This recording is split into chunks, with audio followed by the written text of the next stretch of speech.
चित्त में ये बात बैठ जाएगी कि नाम से बढ़कर सच्चिदानंद में परम धन कोई है नहीं। हम जो राधा वल्लभ श्री हरिवंश बोल रहे हैं इसका त्रिकाल में नाश नहीं, और ये है ना तो हर संपत्ति आपके पास है। लोगों को भ्रम है, लोगों को भ्रम है कि नाम से क्या हो जाएगा।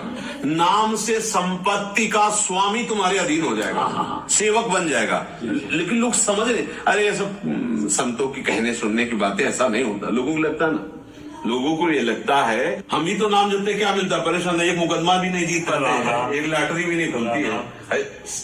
संसार का चिंतन है। ये नाम वो वस्तु है कि तुम प्रभु को खरीद सकते हो। एक ही ऐसी वस्तु है जिसे खरीद सकते हो।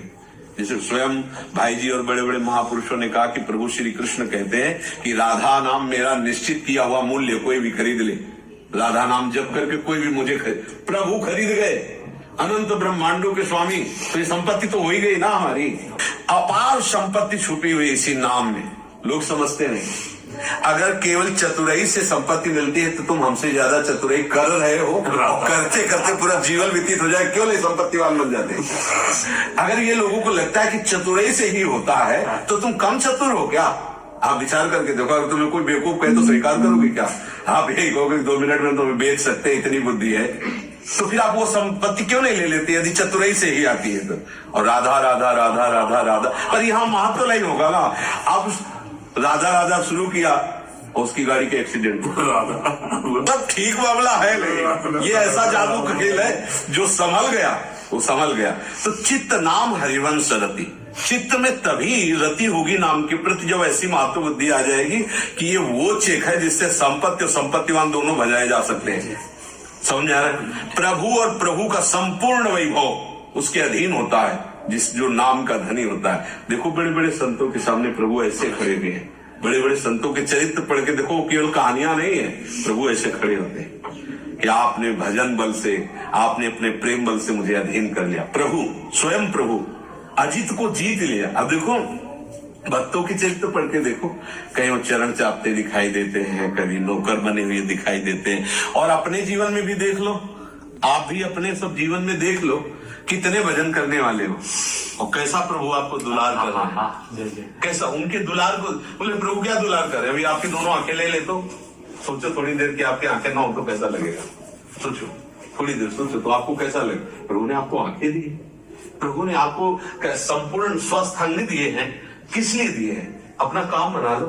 एक भी कुछ भी गड़बड़ हो जाए, कुछ हम कह रहे हैं दांत का कोना थोड़ा सा टेढ़ा हो जाए तो जबान कट जाएगी, मतलब कुछ भी आप देखो सर्वांग एकदम फिट बना करके भेजा है। अब कुछ कर्म ऐसे जिनके अनुसार वो रोग ग्रसित, क्योंकि जाना है मृत्यु लोक है।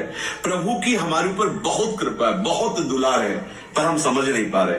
अगर हम नाम जप करें तो हमको ये बात समझ में आ जाएगी, प्रभु की हमारे ऊपर बहुत कृपा है।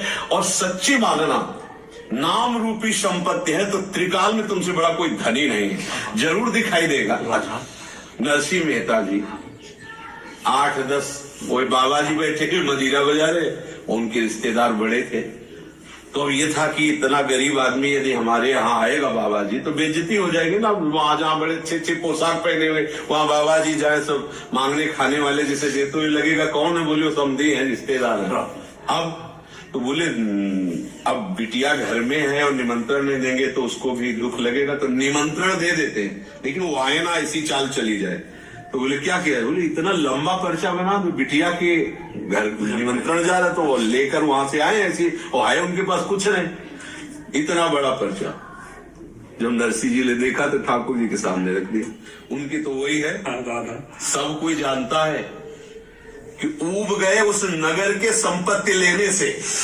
ऊब गए, वो नहीं घर वाले नहीं, नगर के वर्षा कर दी द्वारिकाधीश ने। उनके लिए कुछ दूर पहाड़ है सोने के। 1 योजन का मतलब 4 कोस होता है। 4 लाख योजन का केवल एक पहाड़ है जिसका नाम सुमेरु है। 4 लाख योजन, किलो 2 किलो नहीं, कुंतल 2 पहाड़ है। 4 लाख योजन, 1 योजन को मतलब 4 कोस, 1 कोस में 3 किलोमीटर। सोचो 4 लाख योजन। रत्नों की खान है ये भूमि। जैसे कोयला निकलता है ऐसे सोने की खान, चांदी की खान, ऐसे हीरे जवाहरात, ये सब परम संपत्तिवान वही हो जाता है जो भगवान। अच्छा अब क्या है कि भगवत स्मृति में ऐसा रस मिलता है कि उसको सब घास फूस नजर आने लगता है, इधर उसका माथ ही नहीं रह जाता। हम महलों में रखो चाहे झोपड़ी में रखो, उनमें मगन रहता है, इन वस्तुओं में नहीं।